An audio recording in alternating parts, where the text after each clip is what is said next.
পুরুষ বেঁচে থাকে শুধু 15 বছর, বাকি জীবনটা শুধু দায়িত্বে কাটায়।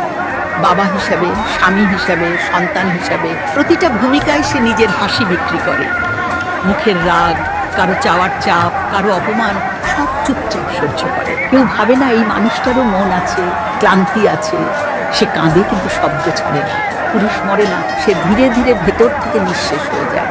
এইটাই আমরা বুঝতে পারি না।